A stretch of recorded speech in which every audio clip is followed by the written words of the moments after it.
नमस्कार, आप देख रहे हैं न्यूज़ वन इंडिया। मैं हूं आपके साथ राजेश कुमार। खबरें देवभूमि की। बीजेपी में बागेश्वर उपचुनाव की जीत का जश्न जारी है। बीजेपी ने इस जीत का श्रेय जनता के समर्थन के साथ ही उत्तराखंड के मुख्यमंत्री पुष्कर सिंह धामी को दिया है और मुख्यमंत्री को सम्मानित करने के लिए समारोह आयोजित भी किया जाएगा। इसके साथ ही बीजेपी संसदीय सीटों की बैठक शुरू कर रही है। मंगलवार को टिहरी सीट की बैठक से इसकी शुरुआत होगी।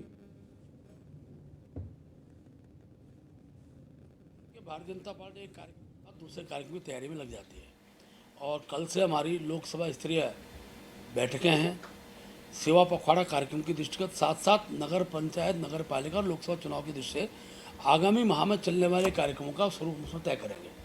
कल प्रातः 9:30 बजे पहले लोकसभा के सांसद, हमारे जो राज्यसभा के सांसद जिन्हें जो जिला अडॉप्ट किया है उस जिले के सांसद, हमारे प्रदेश के लोकसभा के पदाधिकारी जो उस लोकसभा में रहते हैं और सारे विधायकों की बैठक हमारी कल से रहेगी और पूरी लोकसभा के मंडलों के अध्यक्ष, मंडलों के महामंत्री, हमारे जिला अध्यक्ष, जिलों के मोर्चों के प्रभारी के साथ बैठकर। और जोशीमठ आपदा को कई महीने बीत चुके हैं लेकिन लोगों की समस्याओं का अब तक समाधान नहीं हो पाया, ऐसा कहना है स्थानीय विधायक राजेंद्र भंडारी का।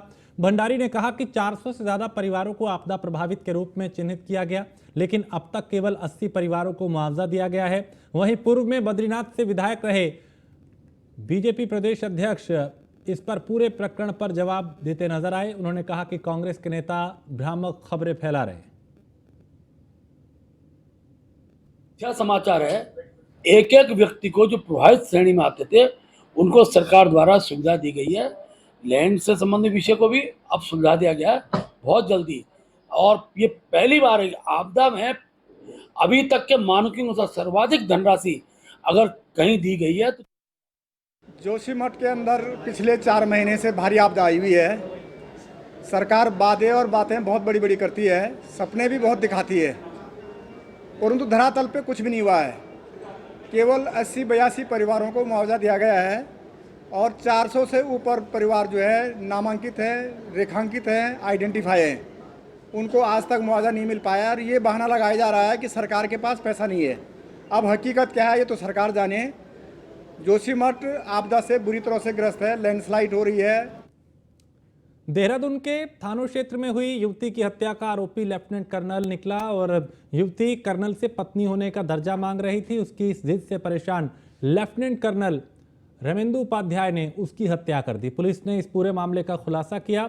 मृतक मूल रूप से काठमांडू, नेपाल की रहने वाली थी और सिलीगुड़ी में बार डांसर थी। लेफ्टिनेंट कर्नल की वहीं उससे मुलाकात हुई थी। बाद में दोनों के प्रेम संबंध बन गए और युवती सिलीगुड़ी से आरोपी अधिकारी को ढूंढने दून पहुंची थी। युवती बार बार लेफ्टिनेंट कर्नल से पत्नी का दर्जा मांग रही थी। उपाध्याय ने 9 सितंबर की रात युवती को जान से मारने की योजना बनाई। पहले राजपुर में एक क्लब में शराब पिलाई और फिर रायपुर रोड पर लॉन्ग ड्राइव के बहाने ले गया। रात करीब 11 बजे के बाद जो लेफ्टिनेंट कर्नल है उन्होंने अपनी कार में युवती के सिर पे हथौड़े से वार किया, उसे मौत के घाट उतार दिया। इसके बाद शव को वहीं सड़क किनारे नाले में फेंक दिया।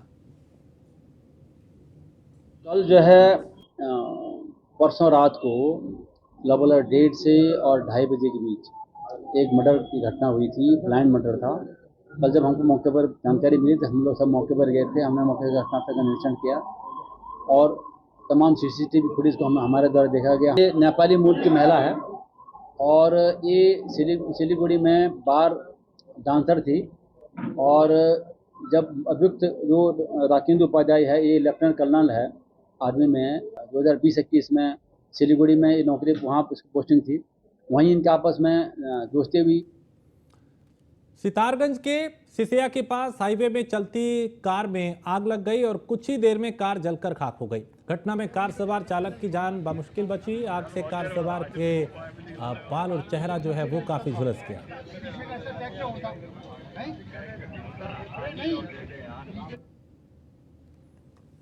और उत्तराखंड में डेंगू का खतरा जहां लगातार बढ़ रहा है वहीं शासन प्रशासन के लिए चिंता भी बढ़ रही है। वहीं दूसरी तरफ स्वास्थ्य विभाग में डेंगू से निपटने के लिए कोरोना की तर्ज पे ही काम करना शुरू कर दिया है। स्वास्थ्य सचिव आर राजेश कुमार की माने तो पूरे प्रदेश में 1130 डेंगू के मामले अब तक आ चुके हैं, जिसमें सबसे ज्यादा देहरादून, हरिद्वार और पौड़ी जनपद में डेंगू के मामले आए हैं। और स्वास्थ्य सचिव ने कहा कि डेंगू से निपटने के लिए दिशा निर्देश और गाइडलाइन दोनों ही जारी कर दिए गए हैं, जिसमें अब देहरादून में शुरुआती चरण में कंटेनमेंट जोन डेंगू को लेकर बनाने का काम किया जा रहा है। इन सभी कंटेनमेंट जोन में नोडल अधिकारी नियुक्त किए जाएंगे और स्वास्थ्य विभाग की टीम भी वहां पे निगरानी रखेगी। फिलहाल 1130 केस की पुष्टि हुई है पूरे स्टेट में। इसमें सबसे ज़्यादा देहरादून जनपद में 655 केसेस हैं, followed by Haridwar and Nainital and उसके बाद पौड़ी गढ़वाल। तो डेंगू मैनेजमेंट के संबंध में समय समय पे स्टेट हेल्थ डिपार्टमेंट द्वारा दिशा निर्देश जारी किए गए हैं। इसमें कोविड प्रॉपर मैनेजमेंट से लेके प्रिवेंटिव मेजर्स एंड ट्रीटमेंट इत्यादि के संबंध में विस्तृत गाइडलाइंस हम लोगों ने समय समय पे जारी किया है। आज भी हम लोगों ने डिस्ट्रिक्ट एडमिनिस्ट्रेशन देहरादून के साथ वीसी की है और एक कंटेन। देहरादून में जिलाधिकारी सोनिका ने जनता दरबार लगाया और लोगों की समस्याएं सुनी। डीएम को जनता दरबार में लगभग 97 शिकायतें मिली, जिनमें ज्यादातर आपदा, अतिक्रमण, जमीन के विवाद से जुड़ी थी। जिलाधिकारी ने अधिकारियों को इन शिकायतों का संज्ञान लेकर उचित कार्रवाई के निर्देश दिए हैं। करीबन 97 शिकायतें हैं आज हमारी और हर तरह की शिकायत है। आपदा से रिलेटेड है, इंक्रोचमेंट से रिलेटेड है, लैंड डिस्प्यूट से रिलेटेड है, सीनियर सिटीजन से रिलेटेड काफ़ी शिकायतें आ रही हैं, जिसमें कि घर में डोमेस्टिक वायलेंस या कुछ इस तरह की चीज़ें हो रही हैं। तो सभी चीज़ों को सभी अधिकारियों को इंस्ट्रक्शन दिए गए हैं कि तत्काल जो जल्दी से निस्तारित हो सकती है इमीडिएटली उनको इमीडिएटली कर लें और जो थोड़े से लैंड डिस्प्यूट रिलेटेड हैं उनको और यहाँ एक छोटे से ब्रेक के लिए रुकेंगे। ब्रेक के उस पार कुछ और खबरें। जिलाधिकारी टिहरी मयूर दीक्षित ने जनता दर्शन कार्यक्रम आयोजित किया। इसमें 35 शिकायतें मिली, जिनका जिलाधिकारी ने मौके पर ही समाधान कराया। जिलाधिकारी ने कहा कि भारी बारिश के बाद दीवार टूटने के मामले आए हैं, कुछ मामले पेयजल से संबंधित हैं, पुनर्वास से संबंधित हैं, जिनको आज ही अधिकारियों को निरीक्षण करने के निर्देश दिए गए हैं। में आज करीबन 35 प्रकरण अभी तक आए हैं और इसमें अधिकतर जो प्रकरण है वो कुछ जो आपदा के बाद, जो भारी बारिश के बाद कहीं दीवार टूटने की, सड़क टूटने की जो समस्या है उसके बारे में है, कुछ पेयजल से संबंधित समस्याएं हैं, कुछ पुनर्वास से संबंधित समस्याएं हैं। इसमें कई ऐसी समस्याएं जिनका आज ही निरीक्षण करने के लिए अधिकारियों को निर्देशित किया गया है और कुछ ऐसी प्रॉब्लम्स थी जिनका निस्तारण के लिए फंड्स की आवश्यकता होती। तो प्रदेश के कृषि एवं ग्राम्य विकास मंत्री गणेश जोशी ने कैंप कार्यालय में नवंबर महीने में आयोजित होने वाली जीआई महोत्सव की तैयारियों के संबंध में प्रधानमंत्री के पूर्व सलाहकार भास्कर खुलबे समेत विभागीय अधिकारियों के साथ बैठक की। बैठक में मंत्री ने अधिकारियों को जीआई महोत्सव के संबंध में आपसी समन्वय बना के काम करने के निर्देश दिए। जीआई रजिस्ट्री विभाग भारत सरकार द्वारा 17 से 21 नवंबर तक 5 दिवसीय जीआई महोत्सव का भव्य आयोजन देहरादून में किया जाएगा और मंत्री गणेश जोशी ने बताया कि उत्तराखंड के 18 उत्पादों को जीआई टैग मिलने जा रहा है। खंड के लगभग 18 उत्पादों को जीआई टैग मिलने वाला है, जो एडिशन टैग, जिसमें 12 हमारे कृषि विभाग के हैं और 6 इंडस्ट्री के हैं। हमारा मड़ुआ, झिंगोरा, गहत, लाल चावल, काला भट्ट, माल्टा, चौलाई, लफोरी मिर्च, पहाड़ की तूर दाल, ब्रास, जूस, आड़ू, लीची और बड़ी नाक की चाय।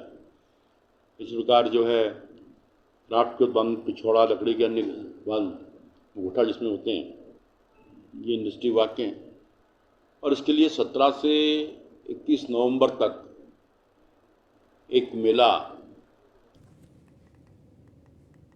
और ऋषिकेश में डिपार्टमेंटल स्टोर के नाम पर खोली जा रही शराब की दुकानों का विरोध थमता हुआ नजर नहीं आ रहा। सरकार तक अपनी आवाज पहुंचाने के लिए उत्तराखंड जन विकास मंच के बैनर तले दर्जनों लोगों ने दून तिराहे पे एक दिवसीय धरना प्रदर्शन किया। आरोप लगाया कि सरकार डिपार्टमेंटल स्टोर के नाम पर शराब की दुकान खोलकर लोगों को गुमराह करने का काम कर रही है। उत्तराखंड जन विकास मंच इसे बर्दाश्त नहीं करेगा। मंच के अध्यक्ष आशुतोष शर्मा ने हाईकोर्ट के एक आदेश का हवाला देकर कई सवाल सरकार पर उठाए हैं। हमारा जो ओम प्रकाश बनाम उत्तर प्रदेश राज्य वाला 2004 वाला केस है, उसके अंतर्गत हरिद्वार, ऋषिकेश और मुनिगिरती क्षेत्रों में जो भी शराब के इस तरह का जो भी प्रचलन है, पूरा विरोध है। उसमें बार भी शामिल है। इसमें और प्रकार की जो ठेके वेके हैं वो सारी व्यवस्था बंद होनी चाहिए और जो मांस, मछली और अंडा जो है जिस पर प्रतिबंध बनाया गया है तो रेगुलेशन के अनुसार उसको भी सख्ती से लागू किया जाए और आंदोलन तब तक चलता रहेगा जब तक पूर्ण प्रतिबंध नहीं हो जाता है। इसमें विस्थापित भाई लोगों ने पूरा अपना जो है हर जगह पहले अवैध निर्माण के लिए संघर्ष करा, उसके बाद आज ये शराबबंदी बहुत ही अच्छा इनका कदम रहा। और सरकार अगर इस पे जो है अभी जैसे सुनने में आया है कि 2-3 ठेके सील के वो डिपार्टमेंटल स्टोर बंद किए गए हैं, ये पूर्ण रूप से प्रतिबंध के लिए हमारा। नगर पालिका पौड़ी की वार्ड नंबर 7 की सभासद अनीता रावत ने जिलाधिकारी को ज्ञापन सौंपा। पालिका अध्यक्ष पर उनके साथ बदसलूकी करने का आरोप लगाया। अनीता रावत का कहना है कि 8 सितंबर को नगर में बंदरों की समस्या को लेकर नागरिक कल्याण मंच के कुछ लोगों के साथ पालिका अध्यक्ष के कार्यालय में गई थी, जहां पालिका अध्यक्ष द्वारा उन्हें पहचानने से भी इनकार कर दिया गया और उनके साथ बदसलूकी की गई। वहीं पालिका अध्यक्ष यशपाल बेनाम ने सभी आरोपों को गलत बताया है। देखिए, ये कोई नई बात नहीं है कि जो इन्होंने आज मेरे साथ अभद्रता की है। 5 साल से मैं उनकी इस प्रताड़ना को झेल रही हूँ और आज की डेट में मैंने इनके खिलाफ पहले भी एक कार्रवाई की थी, शिकायत पत्र दिया था एसपी मैडम से लेकर महिला आयोग तक, परंतु इनके लिए कोई ठोस कदम नहीं उठाया गया, इसलिए क्योंकि मेरे पास प्रूफ नहीं था। परंतु आज मेरे पास वीडियोस भी हैं और नागरिक कल्याण मंच के वरिष्ठ लोग मेरे साथ खड़े हैं और मेरे पास जो वीडियोस हैं उसमें साफ दिख रहा है कि ये किस तरह से इनकी अभद्रता प्रदर्शित हो रही है।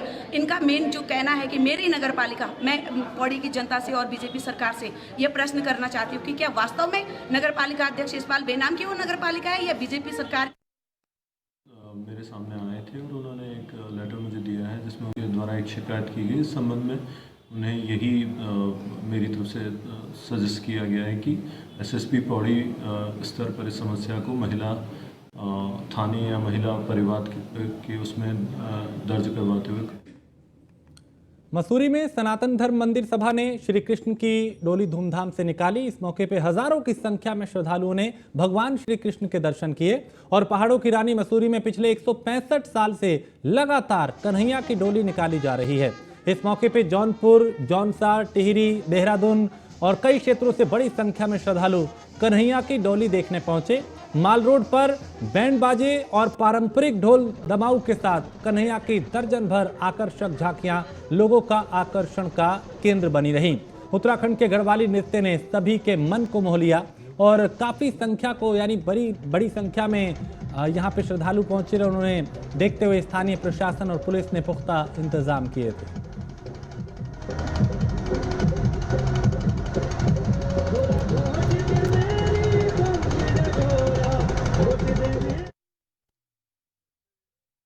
मसूरी बसी है, तब से ही ये कृष्ण की डोली, सनातन धर्म मंदिर की स्थापना लंजौर में हुई थी, तब से कृष्ण भगवान की डोली जन्माष्टमी के ठीक अगले इतवार को निकलती है। उस समय अंग्रेज लोग इस डोली को निकालने के विरोधी थे, तो हमारा अखाड़ा सबसे आगे चलता था, जो युद्ध शैली में पारंगत था, और उन्होंने कह रखा था कि डोली को हम किताब घर तक पहुंचा के कपूरथला।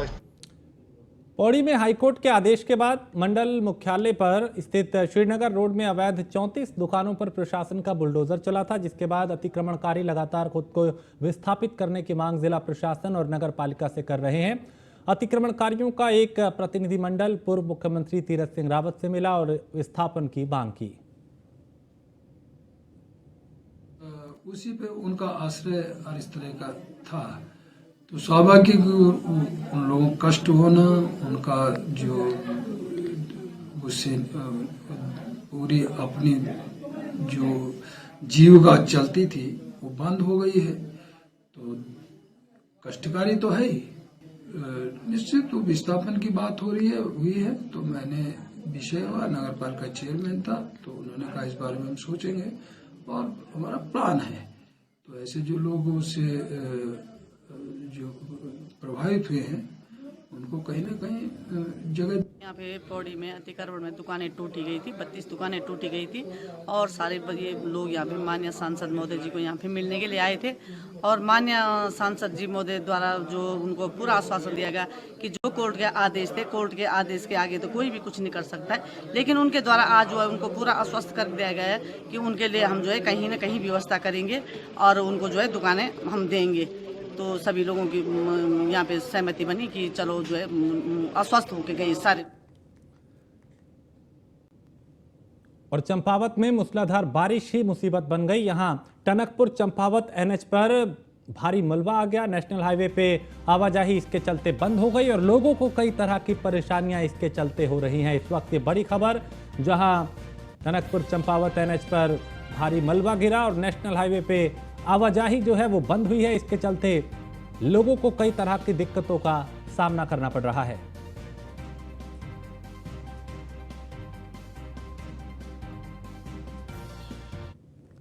और उत्तराखंड बेरोजगार संघ के अध्यक्ष बॉबी पवार ने पीएमजीएसवाई के टेंडर में भ्रष्टाचार का आरोप लगाया है। उनका आरोप है कि मुख्य अभियंता आरपी सिंह की प्रतिनियुक्ति के साथ ही वित्तीय शक्तियां भी खत्म हो चुकी हैं।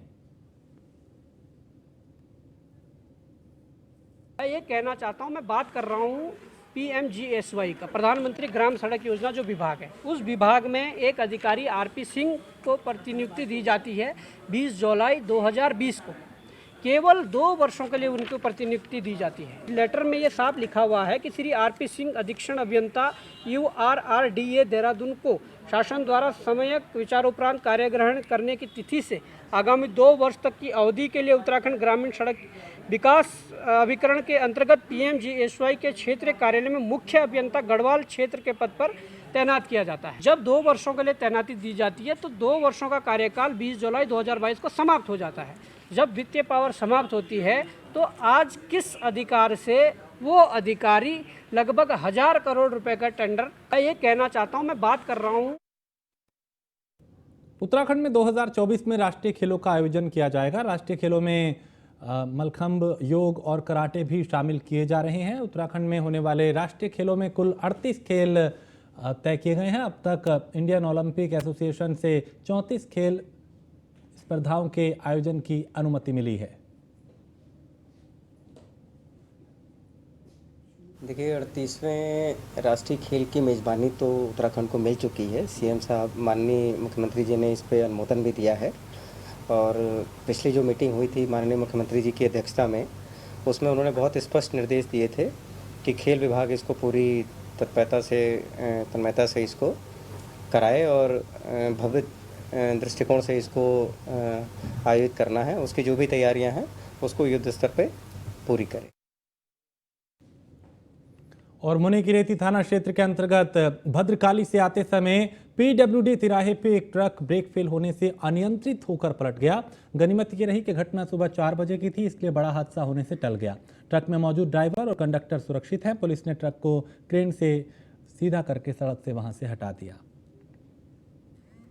ये 6वां हादसा है यहाँ पर, लेकिन चलो आज तक कोई जान मान की हानि नहीं हुई है, लेकिन ये बहुत बड़ा हादसा कभी आगे के समय हो सकता है। मेरा प्रशासन से एक बार यह कहना है कि जिस तरीके से बाईपास रात को 8 बजे के बाद इधर से भारी वाहन चलने स्टार्ट हो जाते हैं, ये इधर से ना चलकर बाईपास भेजा जाए। मुनि क्या नाम है, जो अपना तपोवन वाला बाईपास है, इस बाईपास से जाए तब जाके यहाँ पर ठीक हो सकता है, वरना ये किस दिन बहुत बड़ा हादसा हो सकता है। यहाँ पर मेरा एसएसपी साहब, डीएम साहब से यही अनुरोध है कि वो इस जो भारी वाहन। और इसी के साथ इस बुलेटिन में फिलहाल इतना ही। आप बने रहिए न्यूज़ वन इंडिया के साथ।